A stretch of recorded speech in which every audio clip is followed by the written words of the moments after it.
जय शिवराय भावांनो, या सरकारनं 8 वर्षात एवढ्या इमानदारीने लुटलं की पहिले जीएसटी लावाचे फायदे आम्हाला सांगितले आणि आता जीएसटी कमी करायचे फायदे आम्हाला सांगून राहिले साले हो तुम्ही. अरे तेव्हा राहुल गांधीनं म्हटलं होतं की एवढा जीएसटी नका लो, अरे लावा पण कमी लावा.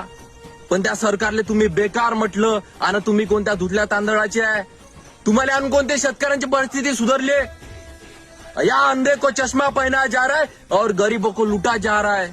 8 वर्ष अगोदर हे सांगितलं की लुटाचं कसं आणि आता लुटणं झालं तर ते पचवाचं कसं हे आम्हाला शिकून राहिले तुम्ही. हे तर असंच झालं की ताली बजाव और कोरोना भगाव, दवाखाने में मत जाओ, ताली बजाव और बिमारी भगाव.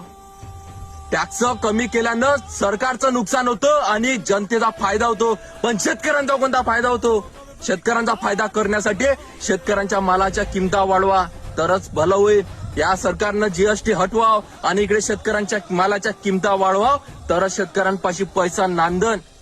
असं तुम्ही नाही केलं तर सरकार भारत हा महासत्ताक तर नाही पण महाभिकारी बनल्याशिवाय राहणार नाही. हा शब्द आहे. जीएसटी कमी केल्यावरही हे कोंबडी खाऊ बकरीची औलाद चाल हे व्यापारी अनियंत्रित किमतीवर वस्तू विकणार आणि याचा फटका सर्वसामान्य जनतेवर बसणार. कुत्र्याच्या तोंडाला रक्त लागलं तर तो भाकर खाणार आहे काय. घटी जीएसटी मिला उपकार. धन्यवाद मोदी सरकार. हा मोदी सरकारले तिसऱ्यांदा निवडून दिलं त्याचा हा प्रसाद होय म्हणले. हा प्रसाद आम्हाला जहरापेक्षा कमी नाही आहे.